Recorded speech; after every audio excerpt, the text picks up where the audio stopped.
तो इस वीडियो में हम पढ़ेंगे रीनल ट्यूबुलर एसिडोसिस क्या होते हैं, इसकी टाइप्स क्या है और इसके जो है काजेज़ वगैरह क्या है, ये सारे हम उसकी डिटेल में पढ़ेंगे। बिल्कुल शुरू से कॉन्सेप्ट वगैरह जो भी हैं इसके हम पढ़ेंगे। ठीक है, ये टाइप्स वगैरह जो भी हम पढ़ेंगे। तो अब हम देखते हैं रीनल ट्यूबुलर एसिडोसिस है क्या चीज़। रीनल ट्यूबुलर एसिडोसिस कहते किसको हैं? रीनल ट्यूबुलर एसिडोसिस का मतलब ये नहीं है कि रीनल के ट्यूबुल के अंदर एसिडिटी वगैरह हो जाती है। ठीक है, इसका मतलब ये बिल्कुल नहीं है। रीनल ट्यूबुलर एसिडोसिस का मतलब है कि हमारे बॉडी के अंदर एसिडिटी हो जाती है, मेटाबॉलिक एसिडोसिस हमारे बॉडी में हो जाती है। क्योंकि जो रीनल के ट्यूबुल्स हैं वो एसिड को अच्छे तरीके से हैंडल नहीं कर पाते हैं। ठीक है, फॉर एग्जांपल कैसे कि फॉर एग्जांपल हमारे रीनल के ट्यूबुल्स हैं वो अच्छे तरीके से हाइड्रोजन आयंस को कभी सीक्रेट ना कर पाएँ। ठीक है, तो भी हमारे बॉडी के अंदर हाइड्रोजन आयंस बढ़ के एसिडिटी हो जाएगी, या हमारे रीनल ट्यूबुल्स क्या कर लें, बाइकार्बोनेट आयंस को अच्छे तरीके से रीअब्जॉर्ब वगैरह ना कर पाएँ।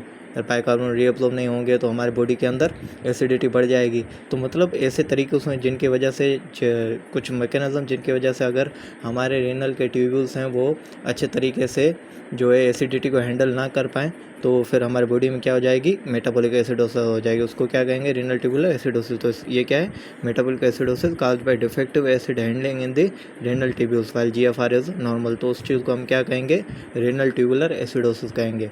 अब इसके कुछ टाइप्स हैं। ठीक है, डिफरेंट किस्म के जो टाइप्स हैं जो रीनल ट्यूबुलर एसिडोसिस काज करा सकते हैं। ठीक है, हर किसी का मैकेनिज्म वगैरह अलग होते हैं। हम देखते हैं इसके टाइप्स क्या हैं और उसके अंदर क्या क्या होता है।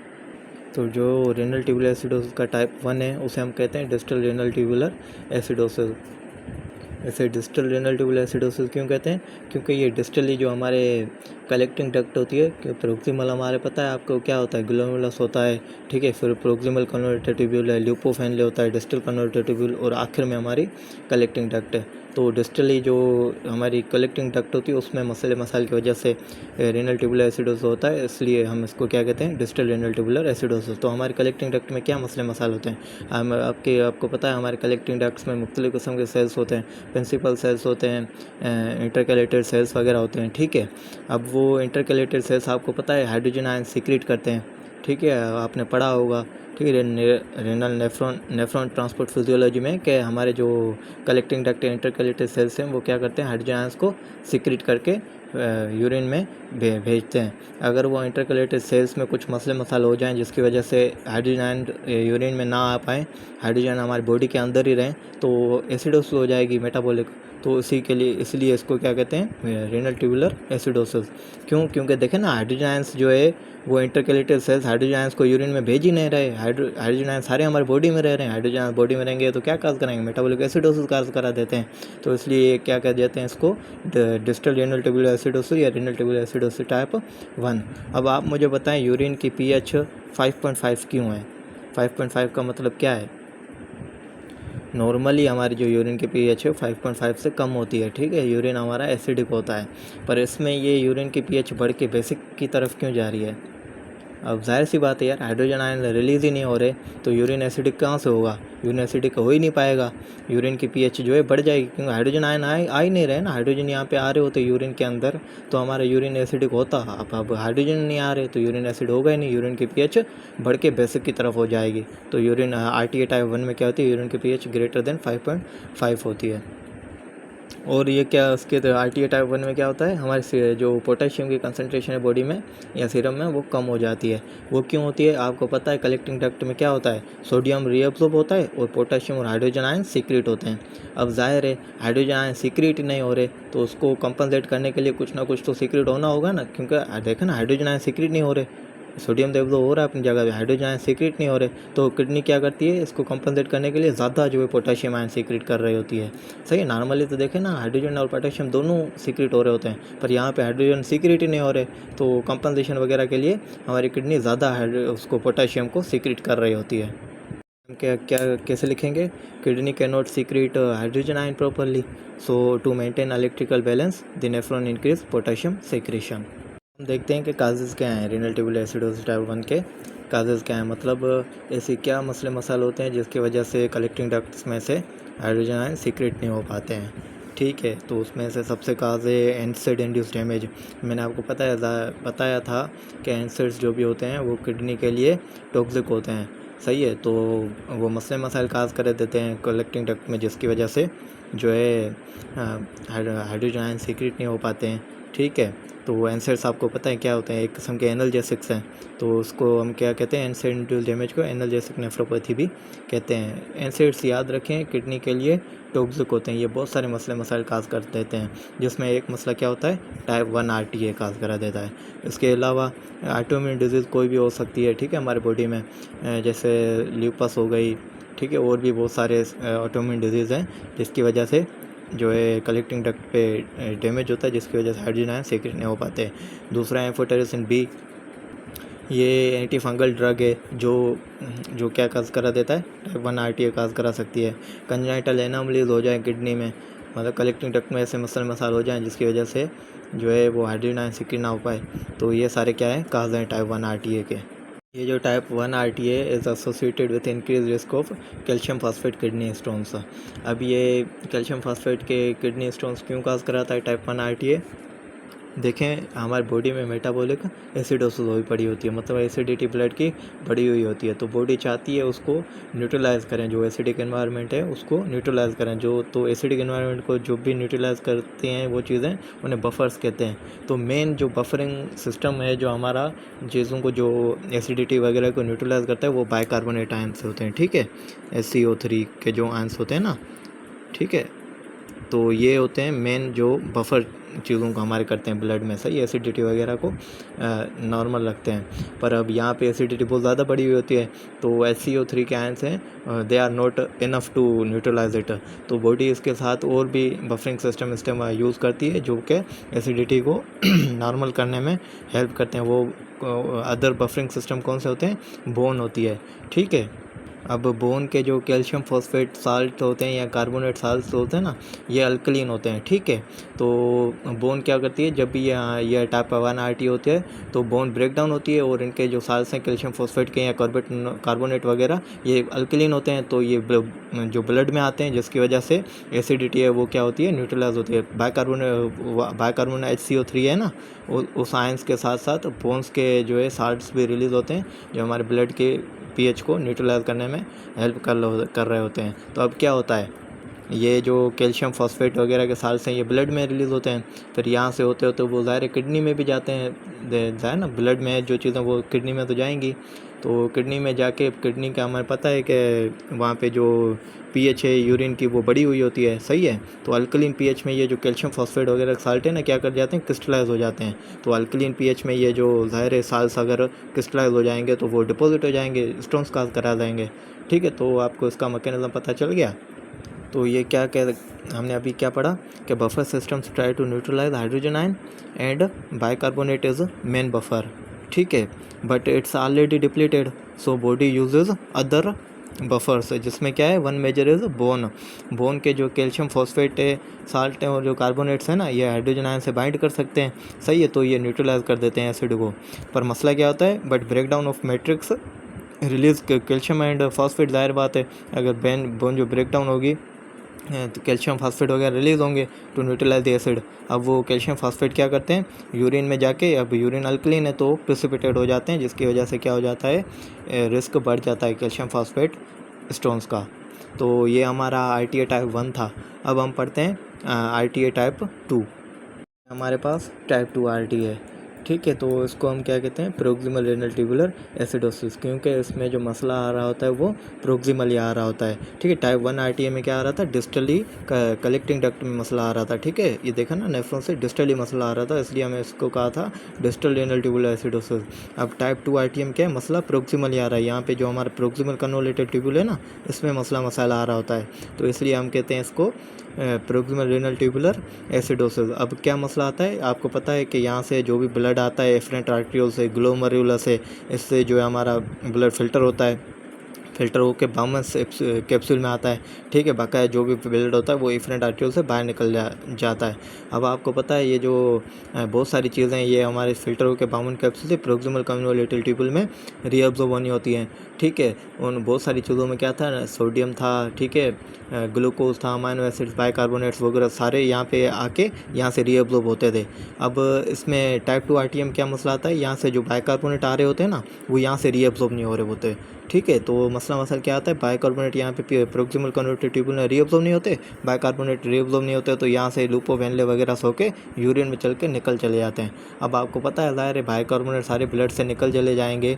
ठीक है, तो ब्लड की pH एसिडिक हो जाएगी, क्योंकि बाइकार्बोनेट ही था जो उसको जो है बेसिक रख रहा था। बाइकार्बोनेट्स ही नहीं रहेंगे तो बॉडी में क्या हो जाएगी, मेटाबॉलिक एसिडोसिस हो जाएगी। तो टाइप 2 RTA में क्या होता है, डिफेक्ट इन PCT, और उसमें डिफेक्ट में क्या होता है, बाइकार्बोनेट रीअब्जॉर्प्शन नहीं होती और वो ब्लड यूरिन में निकल चले जाते हैं।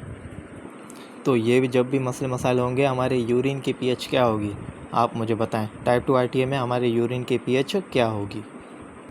तो इनिशियली जो हमारा यूरिन है वो अल्कलीन होता है। इनिशियली अल्कलीन क्यों होता है, क्योंकि ज़ाहिर यहाँ से जो है बाइकार्बोनेट आयन से रीअब्जॉर्ब भी नहीं हो रहे, वो सारे यहाँ पे आएंगे तो वो यूरिन को क्या कर देंगे, अल्कलीन कर देंगे। क्यों, because HCO3 is being lost and once plasma HCO3 falls below resorptive threshold. अब देखिए ना, सारे मतलब जो है अब बाइकार्बोनेट यहाँ से होते होते सारे यूरिन निकल चले जा रहे हैं, तो आस्ते आस्ते हमारे जो है प्लाज्मा में बाइकार्बोनेट की से जो आयंस की जो कंसंट्रेशन वो कम होती रहेगी ना। ऐसे तो नहीं बाइकार्बोनेट प्रोड्यूस होते जा रहे हैं, वो तो यहाँ से पूरे निकलते चले जा रहे हैं। जितना टाइम जाता जा रहा है बाइकार्बोनेट तो हमारी बॉडी से निकलते चले जा रहे हैं। ठीक है, तो जितने जैसे जैसे इसकी कंसंट्रेशन कम होती रहती है ना, अब ये नहीं है कि ये पूरा का पूरा जो है ख़राब हो जाता है PCT, ये बिल्कुल ही नहीं रीअब्जॉर्ब कर रहा होता है, ये बिल्कुल थोड़ा बहुत रीअब्जॉर्ब कर रहा होता है। अब जैसे ही प्लाज्मा में जो बाइकार्बोनेट कम होते रहेंगे, जैसे यूरिन में जाते जाते कम होते रहेंगे, थोड़े बहुत ही रहेंगे, तो थोड़े बहुत जैसे यहाँ पे आएंगे ना, वो थोड़े बहुत PCT क्या कर लेगा, उसको एब्जॉर्ब कर लेगा। अब मेरे कहने का मकसद, जब भी जो है हमारी बॉडी में जो बाइकार्बोनेट लॉस होते होते जिसकी कंसंट्रेशन बिल्कुल कम रह जाती है ना, वो कम को ये रीअब्जॉर्ब कर लेते हैं। फिर यहाँ से आस्ते आस्ते कोई भी बाइकार्बोनेट आयन रिलीज़ होना बंद हो जाता है। क्यों, क्योंकि सारे तो लॉस्ट हो गए, बाकी थोड़े बहुत बचे तो वो तो इसने रीअब्जॉर्ब कर लिए, तो वो रीअब्जॉर्ब कर लेगा तो थोड़ी देर के बाद हमारी यूरिन की pH क्या होगी, क्योंकि ज़ाहिर है इसमें बाइकार्बोनेट आ ही नहीं रहे, तो यूरिन की pH हमारी एसिडिक हो जाएगी। वो ये कह रहे हैं कि once plasma HCO3 falls below receptive threshold, मतलब proximal tubule can now reabsorb the small amount of filter HCO3 left. अब वो थोड़े बहुत वो रीअब्जॉर्ब कर लेगा, अब यूरिन की pH क्या हो जाएगी, एसिडिक हो जाएगी। तो टाइप 2 RTA में यूरिन जो है पहले यूरिन की pH ग्रेटर देन 5.5 होती है जब HCO3 लॉस हो रहा होता है, तो थोड़ी देर के बाद यूरिन की pH क्या हो जाएगी, 5.5 से कम हो जाएगी, क्योंकि अब यहाँ पे थोड़ा बहुत भी HCO3 नहीं आ रहा है, सिर्फ जो है हाइड्रोजन आयन से ये प्रोक्सिमल ट्यूब्यूल सीक्रेट कर रहे हैं। तो थोड़ी देर के बाद pH क्या हो जाएगी यूरिन की, एसिडिक हो जाएगी। किसमें, टाइप 2 RTA में। देखते हैं कि ये टाइप 2 RTA जो है ये होता क्यों है। सही है, मतलब प्रोक्सिमल कन्वर्टिव ट्यूब्यूल में बाइकार्बोनेट आयंस रीअब्जॉर्ब क्यों नहीं हो रहे होते, मसले मसाइल क्या होते हैं। ठीक है, उसमें पहला है फैनकोनी सिंड्रोम। फैनकोनी सिंड्रोम आपने पढ़ा होगा कि ठीक है, जनरलाइज्ड जो है रीअब्जॉर्प्शन डिफेक्ट है, PCT के अंदर कोई भी चीज़ रीअब्जॉर्ब नहीं हो रही, सोडियम वगैरह कुछ भी रीअब्जॉर्ब नहीं हो रहा था, तो बाइकार्बोनेट भी नहीं रीअब्जॉर्ब हो रहे होते हैं। ठीक है, फैनकोनी सिंड्रोम है कि ये क्या है, generalised proximal tubule reabsorption defect है। ठीक है, इसके साथ मल्टीपल मायलोमा है। मल्टीपल मायलोमा भी आपने पढ़ा होगा। ठीक है, ये क्या है, ये कैंसर है जिसके अंदर प्लाज्मा सेल्स बढ़ चले जाते हैं। प्लाज्मा सेल्स क्या है, एंटीबॉडीज़ प्रोड्यूस करते हैं। अब एंटीबॉडीज़ आपको पता है एक लाइट चेन और हैवी चेन्स की बनी हुई होती है। अब जैसे एंटीबॉडीज़ ज़्यादा बढ़ती हैं, लाइट चेन ज़्यादा बढ़ती हैं, तो लाइट चेन ज़्यादा फिल्टर होकर यहाँ पे आती हैं और प्रोक्सिमल कन्वर्टिव ट्यूब्यूल को ये डैमेज करती हैं। सही है, क्या है मल्टीपल मायलोमा, ये प्लाज्मा सेल्स का कैंसर है जिसमें एंटीबॉडीज़ बढ़ जाती हैं। एंटीबॉडीज़ में भी जो एंटीबॉडी की लाइट चेन है वो यहाँ से फिल्टर होके इसको डैमेज कर देती हैं। तो ये डैमेज होने की वजह से हमारा क्या हो जाता है, टाइप 2 RTA हो जाता है। दूसरा फैनकोनी सिंड्रोम था। तीसरी ड्रग्स हैं, फॉर एग्जांपल कोई एसिटाजोलेमाइड है ना, वो क्या होती है, यहाँ पे हमें पता है कि बाइकार्बोनेट को रीअब्जॉर्ब होना होता है। बाइकार्बोनेट आयंस जो रीअब्जॉर्ब होते हैं ना, वो कार्बोनिक एनहाइड्रेज एंजाइम की वजह से रीअब्जॉर्ब होते हैं। अगर कार्बोनिक एनहाइड्रेज काम नहीं करेगा ना तो बाइकार्बोनेट रीअब्जॉर्ब नहीं करेंगे, और ये ड्रग्स एसिटाजोलेमाइड है ना, कार्बोनेट एनहाइड्रेज को जो क्या कर देती है, इनहिबिट कर देती है। कार्बोनिक एनहाइड्रेज काम ही नहीं करता तो बाइकार्बोनेट रीअब्जॉर्ब भी नहीं होते। तो ये 3 काजेज़ हैं किसके, टाइप 2 RTA के। अब ये जो टाइप 2 RT है, it is associated with increase risk of hypophosphatemic rickets. अब ये क्या काज करा जाती है बच्चों में, टाइप 2 RT रिकेट्स काज करा देते हैं। क्यों? क्योंकि हमारे ये प्रोक्सिमल कन्वर्टेड ट्यूब्यूली है जिसमें मोस्ट ऑफ दी हमारा जो है फॉस्फेट रीअब्जॉर्ब होना होता है। तो अगर यही डैमेज हो जाएगा तो क्या होगा, फॉस्फेट रीअब्जॉर्ब नहीं होगा। तो फॉस्फेट रीअब्जॉर्ब नहीं होगा तो बच्चों की बोन्स वगैरह बन नहीं पाएगी जो रिकेट्स काज करा देगा। तो टाइप 2 RT एसोसिएटेड इंक्रीज कर हाइपोफॉस्फेटेमिक रिकेट्स। ये हर किसी में नहीं होगा, क्योंकि ये जब भी फेनकोनी सिंड्रोम होगा ना तब ये चीज़ होगी। अब ये टाइप 2 RTA में तो क्या है, असल में ये है बाइकार्बोनेट की रीएब्जॉर्प्शन का मसला। पर अगर फेनकोनी सिंड्रोम की वजह से अगर टाइप 2 RTA होगा तो उसके साथ साथ क्या होगा, हाइपोफॉस्फेटेमिक रिकेट्स भी हो जाएगा। क्योंकि मल्टीपल मायलोमा ये मतलब ये जो है ना हमारा टाइप 2 RTA, ये मेन इसका मसला है बाइकार्बोनेट रीएब्जॉर्ब नहीं हो रहे। पर इसके साथ साथ अगर फेनकोनी सिंड्रोम के और भी मसले मसाइल हैं तो और भी चीज़ें नहीं रीअब्जॉर्ब हो रही होगी तो क्या काज करा देगा, हाइपोफॉस्फेटेमिक रिकेट्स काज करा देगा। मेरा कहने का मकसद ये है कि अगर एसिटाजोलेमाइड कोई बंदा ले रहा है, ठीक है, एसिटाजोलेमाइड क्या करेगा, कार्बन एनहाइड्रेट्स को जो इनहिबिट कर देगा और जो क्या है बाइकार्बोनेट रीअब्जॉर्ब नहीं होंगे तो बाइकार्बोनेट्स सारे लॉस हो जाएंगे। तो उस बंदे को क्या हो जाएगा टाइप 2 RTA तो हो जाएगा, पर उसके बच्चे को क्या होगा, हाइपोफॉस्फेटेमिक रिकेट्स नहीं हो रही। क्योंकि ये तो बाकी फॉस्फेट वगैरह के तो चैनल्स काम कर रहे हैं, वो तो रीअब्जॉर्ब हो रहा है ना, तो उसमें तो कोई मसला नहीं है। तो ये हाइपोफॉस्फेटेमिक रिकेट्स कब होगा जब फेनकोनी सिंड्रोम वगैरह होंगे जो इस चीज़ को डैमेज करेंगे। समझ गए? कहने का मकसद क्या हुआ कि अगर सिर्फ जो है बाइकार्बोनेट रीअब्जॉर्ब नहीं हो रहे PCT में तो सिर्फ यही मसला आएगा, ठीक है, टाइप 2 RTA। और अगर PCT में बाइकार्बोनेट के साथ और भी चीज़ें रीअब्जॉर्ब वगैरह नहीं हो रही तो और भी मसले मसाइल होंगे। जैसे कि फेनकोनी सिंड्रोम में होता है ना, सिर्फ बाइकार्बोनेट रीअब्जॉर्ब नहीं हो रहे होते, और भी सारी चीज़ें वो भी रीअब्जॉर्ब नहीं हो रही होती, तो उसके एसोसिएटेड मसले मसाइल आ जाते हैं, ठीक है। तो associated with hypophosphatemic rickets in Fanconi syndrome only, ठीक है। तो हमारे पास है रेनल ट्यूबुलर एसिडोसिस टाइप 4, सही, इसे कहते हैं हाइपरकैलेमिक ट्यूबुलर एसिडोसिस। तो RTA टाइप 4 से बढ़ने से पहले मैं आपको कुछ जो बेसिक कॉन्सेप्ट्स हैं उनकी तरफ ले जाना चाहूँगा जिसकी वजह से हमें यह समझने में हेल्प होगी। अब आपको पता है यहाँ से बहुत सारी चीज़ें फ़िल्टर होके बाउमन्स स्पेस में आ रही होती हैं, ठीक है, सोडियम है, पोटेशियम है, ग्लूकोज, अमीनो एसिड्स वगैरह यहाँ से फ़िल्टर होके आ रहे होते हैं। तो हाइड्रोजन आयंस भी यहाँ से फ़िल्टर होके इसमें बाउमन्स स्पेस में आ रही होती है। और जो एक्सेस हाइड्रोजन आयंस होते हैं ना, बॉडी चाहती है ये यहाँ से फ़िल्टर होके सारे चले जाएं, उसको रीअब्जॉर्ब ना करूँ। क्योंकि ज़ाहिर है एक्सेस हाइड्रोजन आयंस बॉडी को चाहिए नहीं होते, जितने रीअब्जॉर्ब करने होते हैं उतने कर देती है। बाकी जो एक्सेस बॉडी क्या चाहती है, हाइड्रोजन आयंस सारे यहाँ से यूरिन में होकर निकल चले जाएँ। पर पता है आपको ज़्यादा जो हाइड्रोजन आयंस यहाँ से जब आएंगे तो वो यूरिन को एसिडिक बना देंगे और एसिडिक यूरिन हमारे लिए हार्मफुल होता है, ठीक है। बॉडी नहीं चाहती कि ऐसे यूरिन को एसिडिक बना के निकालो, पर उसको हाइड्रोजन आयंस तो निकालने होते हैं। तो हमने पढ़ा था नेफ्रॉन ट्रांसपोर्ट फिजियोलॉजी में कि ये जो हमारा प्रोक्सिमल कन्वर्टेड ट्यूब्यूल है ये क्या सीक्रेट करता है, हाइड्रोजन आयंस को निकालने के लिए ये NH3 के मॉलिक्यूल्स वो क्या करता है, सीक्रेट करता है, सही है, ये प्रोक्सिमल कन्वर्टेड ट्यूब्यूल। अब ये यहाँ से सीक्रेट होकर ट्यूब्यूल्स के अंदर आते हैं अमोनियम आयंस। तो ये ट्यूब्यूल्स के अंदर जो यहाँ से फिल्टर होकर हाइड्रोजन आ रहा होता है ना, ये इससे बाइंड करते हैं, सही है।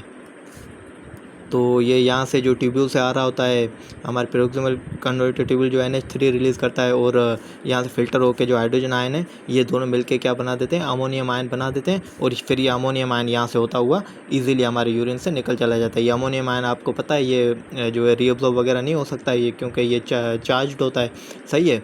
तो और ये एसिडिक वगैरह कुछ भी नहीं है, ये न्यूट्रल है। तो ये यहाँ से क्या होकर रिलीज़ होकर निकल चला जाता है, ठीक है।